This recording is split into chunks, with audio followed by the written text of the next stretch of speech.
indispensable promover un renovado capitalismo rentable, equitativo, sostenible y responsable con el planeta. Rebecca, thank you for being here. It's an honor for me to share this space, and we are delighted to listen to you. This floor is yours.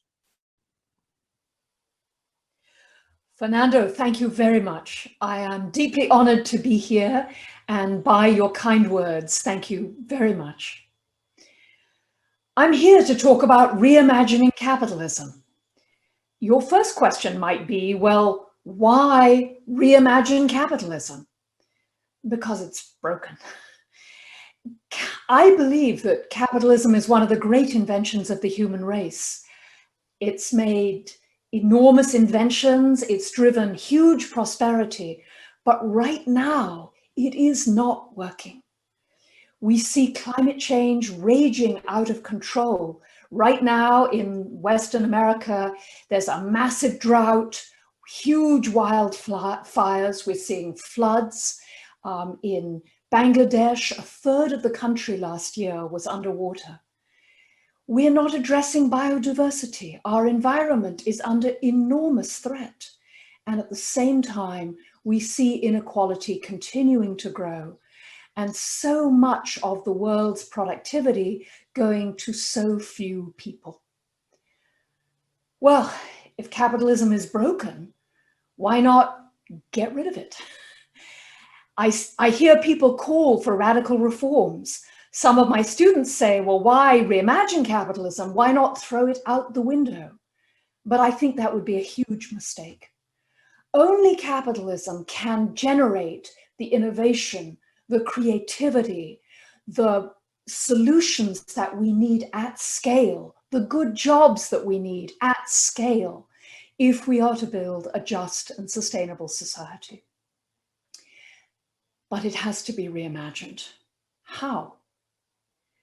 One important part of the solution is rebalancing our societies, making sure that the free market is in balance with a democratically accountable, transparent, capable government and a strong civil society, so that neither the free market or the state is too strong, but the government can set the rules that make sure that doing the right thing is in every firm's best interest. That's part of the solution. But the part I want to talk about today is rethinking the purpose of the firm, is taking firms from entities that focus only on the bottom line and profits to entities that think of profits as a means to an end, not an end in itself. We need to rediscover the old idea that the purpose of the firm is to contribute to the growth and prosperity and thriving of the entire society, not just to make money. Making money is important. Every firm has to compete successfully if it is to survive, but it is not the point. Firms must become purpose-driven. Making money is a means to an end. The end is solving public problems profitably, creating great jobs, addressing the climate crisis, making housing and food and transportation available for decent prices. What would that mean in practice? What would a purpose-driven firm actually look like? Well, I've written a 288-page book full of examples, and we have more than 300 cases here at the Harvard Business School about firms that are both making a real difference in the world, addressing problems like inequality and environmental change, and also making money. We call it creating shared value, both private value for the firm and social value for the society. But the easiest way to describe it is to tell you a story. Let me tell you about Eric Osmundson, who left a very nice job in private equity to become the CEO of a garbage company. This is a rather unconventional career move, but Eric had decided he wanted to make a difference with his life, and he believed that changing the way we handle our trash could reduce global greenhouse emissions by hundreds of millions of tons. So he took the job. He showed up. Right away, he discovered the industry was very corrupt. Many of his competitors and his own firm were disposing of garbage illegally, throwing waste into holes in the ground, mislabeling it and shipping it to developing nations, taking dangerous, hazardous waste and saying, oh, this is just ordinary, and sending it overseas. He announced that his company, Norsk Gjenvinning, was going to be different, that it was going to be clean, that they were going to handle garbage responsibly in a way that minimized its environmental footprint.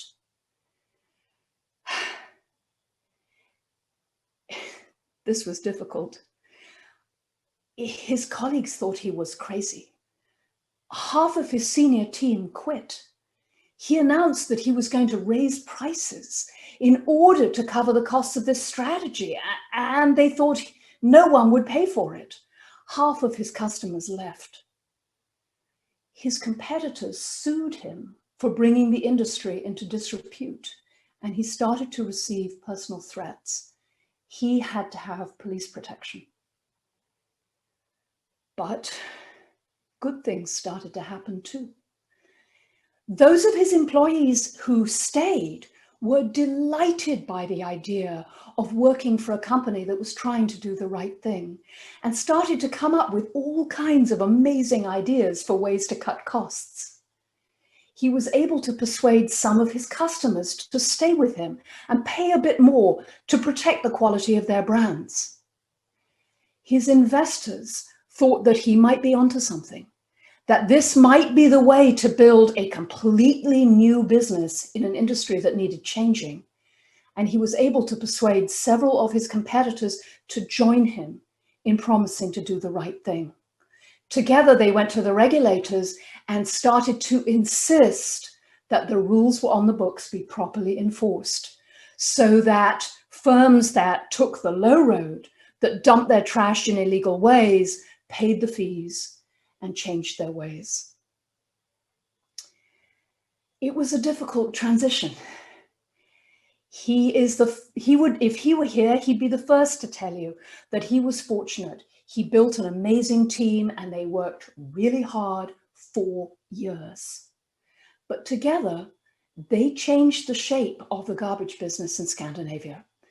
They took a business that had been about throwing waste into holes in the ground and made it into high-tech recycling, thinking of the waste stream as a source of raw materials and reducing emissions to really change the industry's environmental profile. Norsk Gjenvinning, his firm, is now one of the most desirable employers in Norway, and his firm is one of the largest in Scandinavia. That's what I'm talking about. A firm that uses its purpose to generate the creativity and innovation and commitment that enables it to change the business model of an industry. It's not easy, but it is infinitely worthwhile. Perhaps you're thinking, well, I'm not a CEO, I can't change the whole company, but I have seen time after time that change like this often starts with change at the local level. One story I love to tell is about a man called Michel Legends, who was working for a company called Lipton Tea. And they made tea bag tea, not a very sexy product. In fact, it was a commodity product whose price was under a great deal of threat. Michel came to this business as the brand manager charged with turning it around. And he decided that the way to do that was to commit to using only sustainably grown tea. He and his colleagues went to senior management and laid out a plan for making Lipton the first sustainably grown tea brand in the world. His senior managers thought he was crazy. It took them 6 months to persuade their senior managers to give the idea a try. But it turned out, while people weren't willing to pay more for sustainably grown tea, they were willing to switch their buying behavior. They were willing to give Lipton market share. Michel counts that as one of the great moments of his career. And as I've talked to people who look for these opportunities and work on them, I have found the most amazing sense of purpose and excitement and focus. The world is burning. We need firms to adopt a broader purpose. They make a difference both locally in how they treat their employees and their suppliers.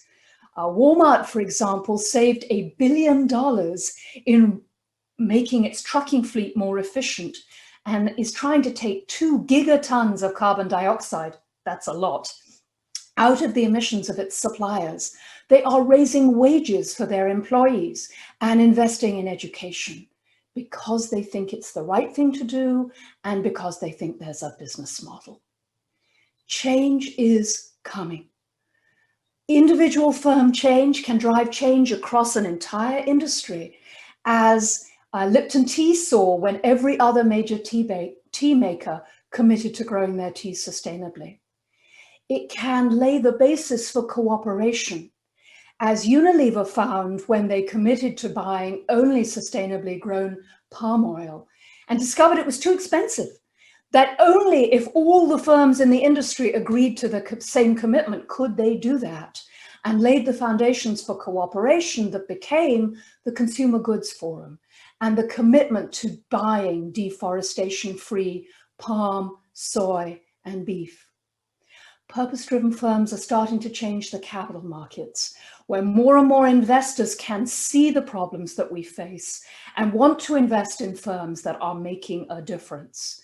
And so when they see purpose-driven firms leading transformation and making money, they are moving their money in that direction, and they're demanding that firms report ESG metrics, environmental, social, and governance, so that they can allocate their resources to those firms that will be part of the solution, not part of the problem. And last but not least, purpose-driven firms can also help to rebalance the institutions of capitalism. Strong firms are really important. We cannot solve the problems we face without the energy and focus of capitalism. But we need appropriate regulation. We need to make sure that dumping trash illegally, throwing greenhouse gases into the atmosphere without paying for it, causing enormous damage, both to our communities right now and to the well-being of our children, is difficult and expensive. We need a strong state and a strong civil society to make sure that we all start to do the right thing. And firms can help. Private firms are the most powerful institution on the planet. When they align behind the idea of building a society that works for everyone, things can really change. Thank you very much. Rebecca, thanks for your presentation. Such innovative ideas rethink how companies can help build more sustainable, more inclusive, and more resilient societies. Along these lines, the free market has been one of the greatest sources of human prosperity and freedom of opportunity. However, we're identifying areas for improvement. The second chapter of your book is very clear about the step to reimagine capitalism in practice. These are creating shared value, purpose-driven organizations, rewarding finance, building corporations, rebuilding institutions, and fixing governments. Regarding the change in economic paradigm you suggest, how can we foster the transition of the company's prioritization from shareholders' value to stakeholders' value? The transition from shareholder value to stakeholder value or purpose is not an easy one. It's a major change, but firms change all the time. So how can it be done? First, by making very clear the reason for the change.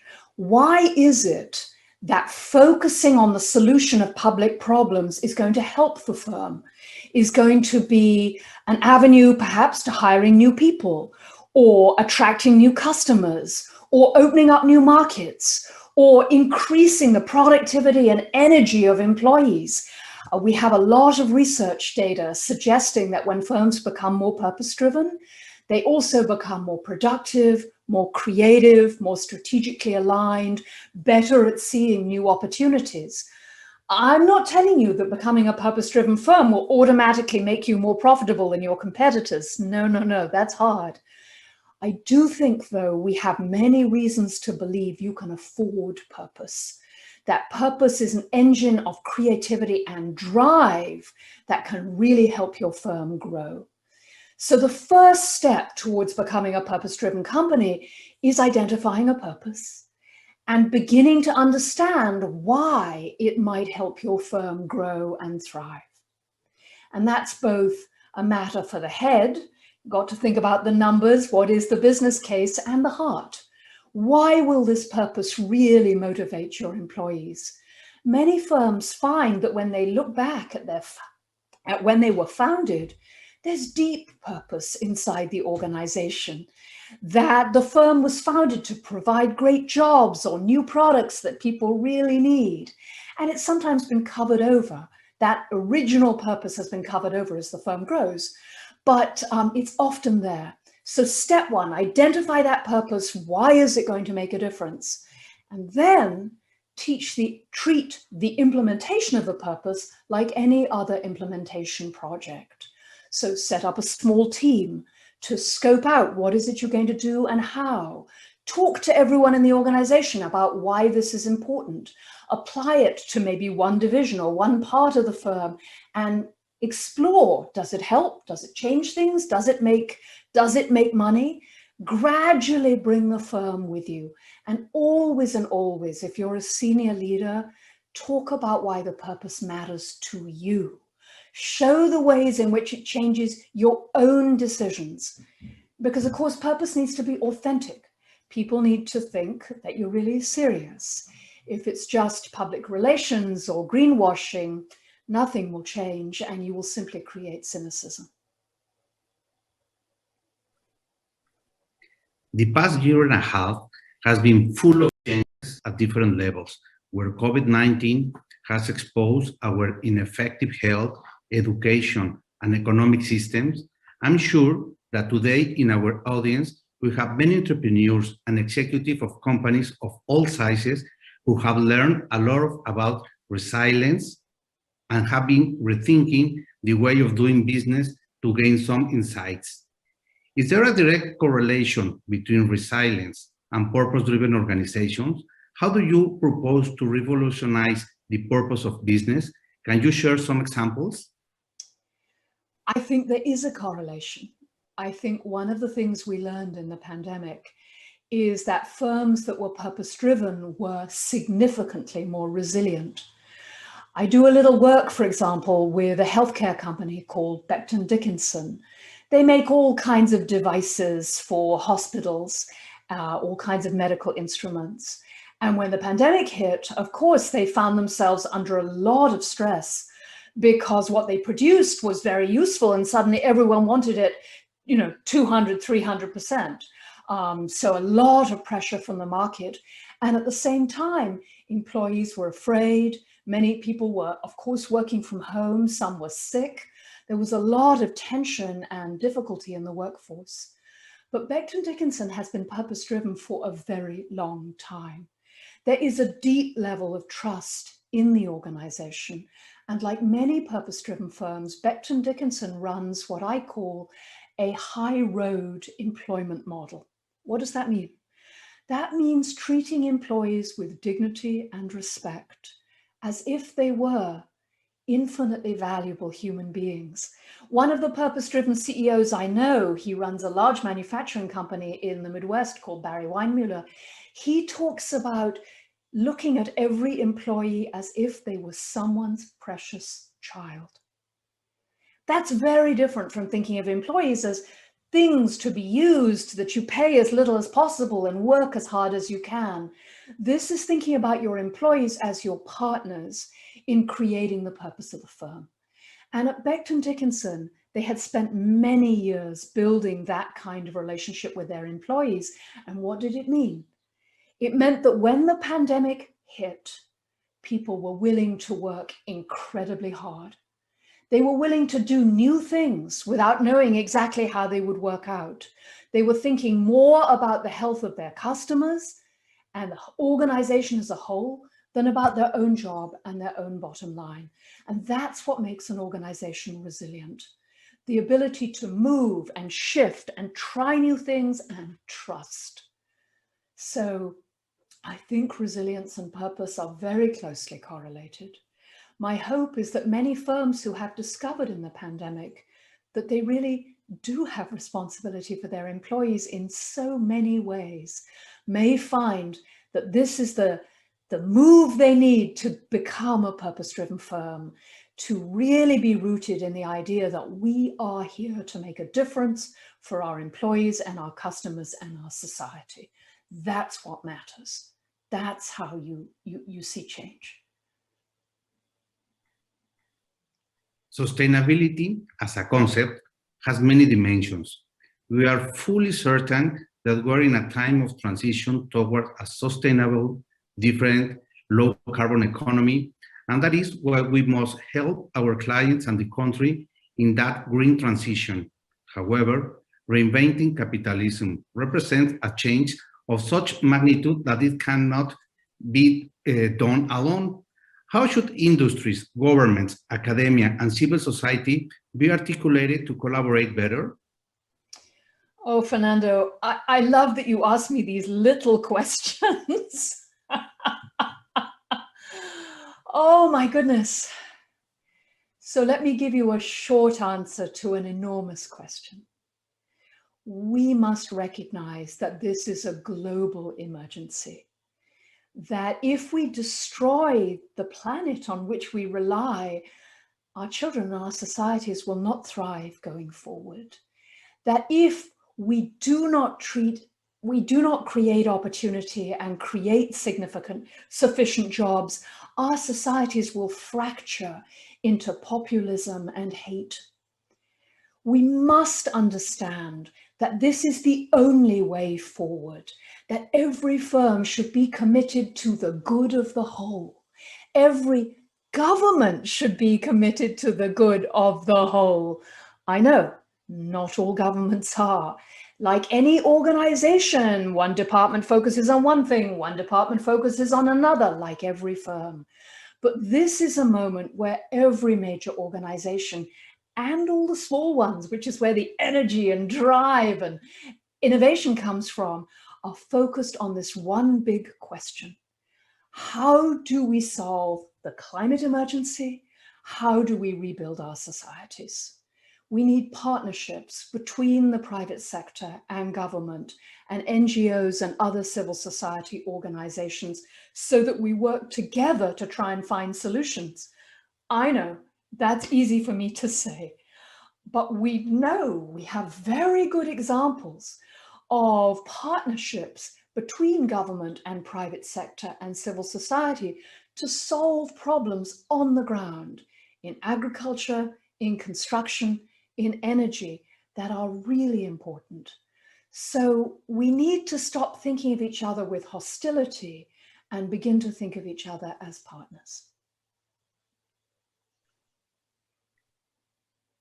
Recent presidential elections in Peru have further divided the country in left and right, evidence our weak institutions. This political context is similar in various Latin American countries, as you perfectly know. What would you recommend to businesses that want to reimagine capitalism in a context of short-term populism-oriented solutions? And how can the private sector help rebuild institutions?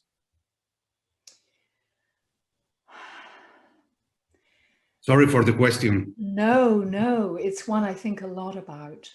And again, I'll give you a short answer to an enormous question that I think we need to learn more about in the years to come. But let me give you a preliminary answer. Business is one of the most trusted institutions on the planet. According to a recent survey here in the US that was conducted globally, the single institution that most people trust the most is the firm that they work for.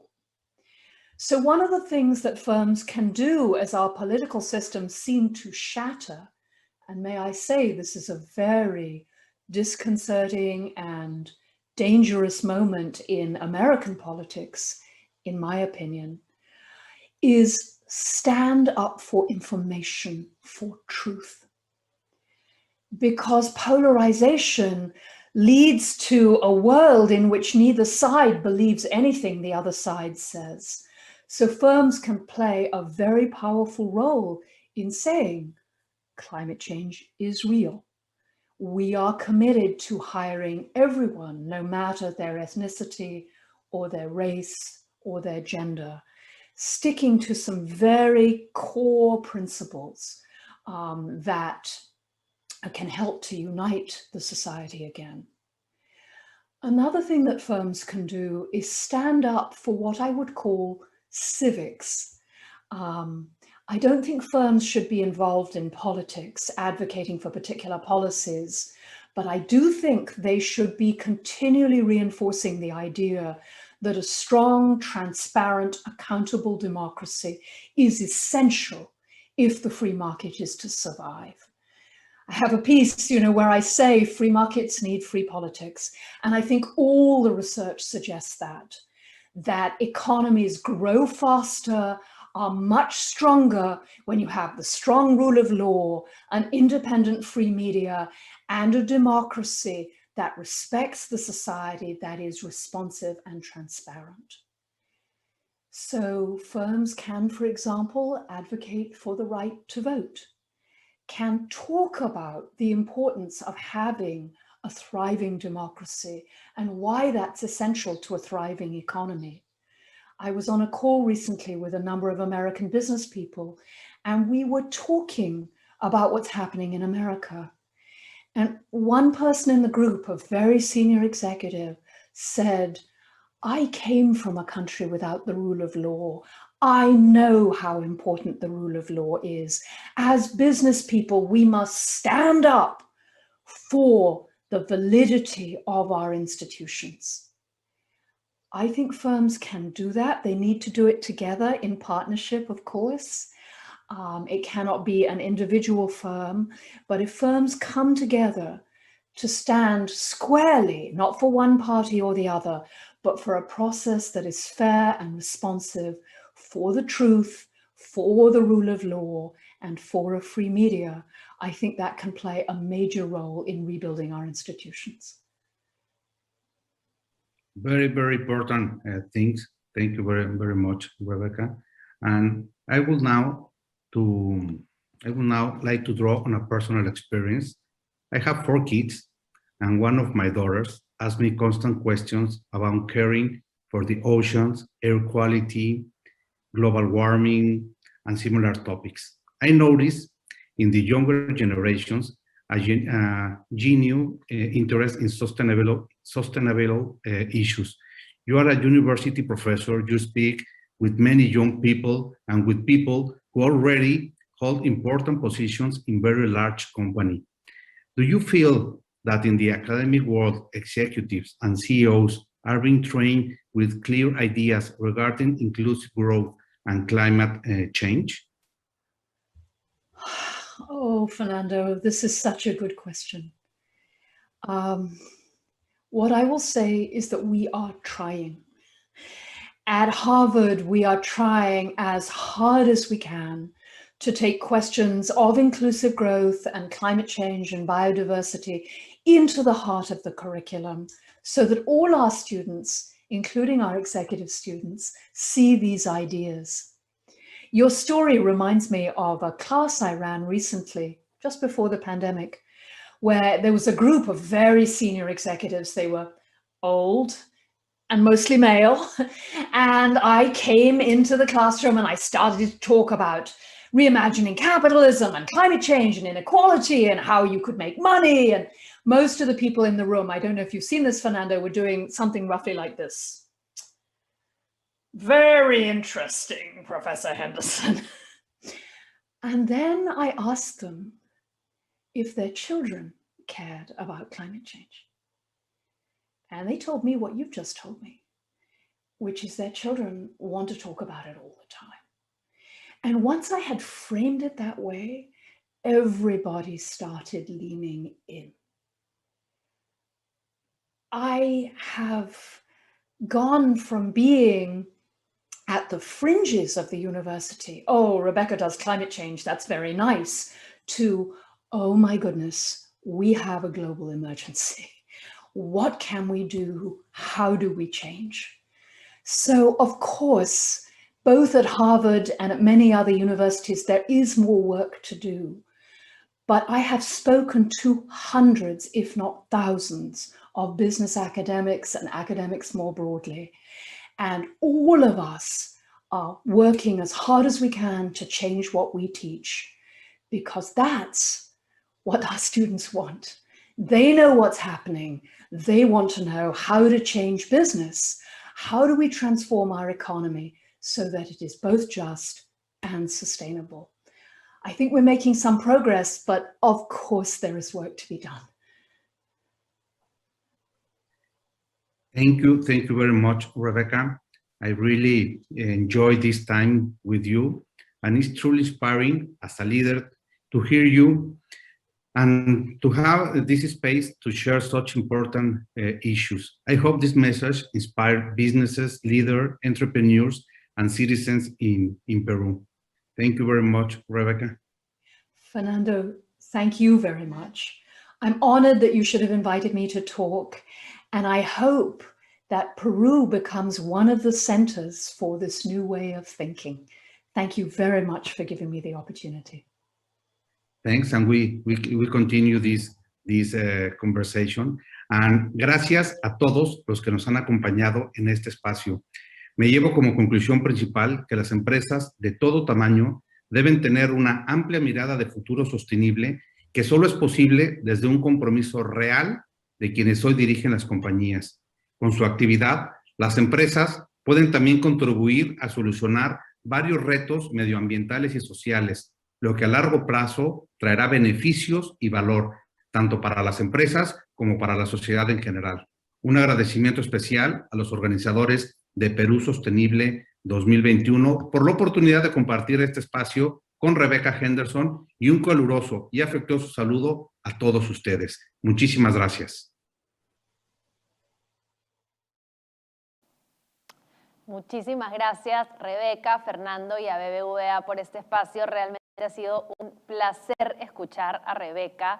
Me quedo con su último mensaje, que realmente esperamos que el Perú pueda convertirse en un ejemplo para el mundo de esta nueva mirada. Una mirada en la que no se trata de tirar por la borda todo lo que hemos construido, sino más bien de reimaginarlo. Así que nos vamos inspirados e inspiradas a seguir con la agenda de hoy. Nos vamos a tomar un pequeño break de 10 minutos e inmediatamente después regresamos con el panel de discusión dedicado al ODS 8, trabajo decente y crecimiento económico. También en el espacio sostenibilidad como ventaja competitiva, el rol de las finanzas.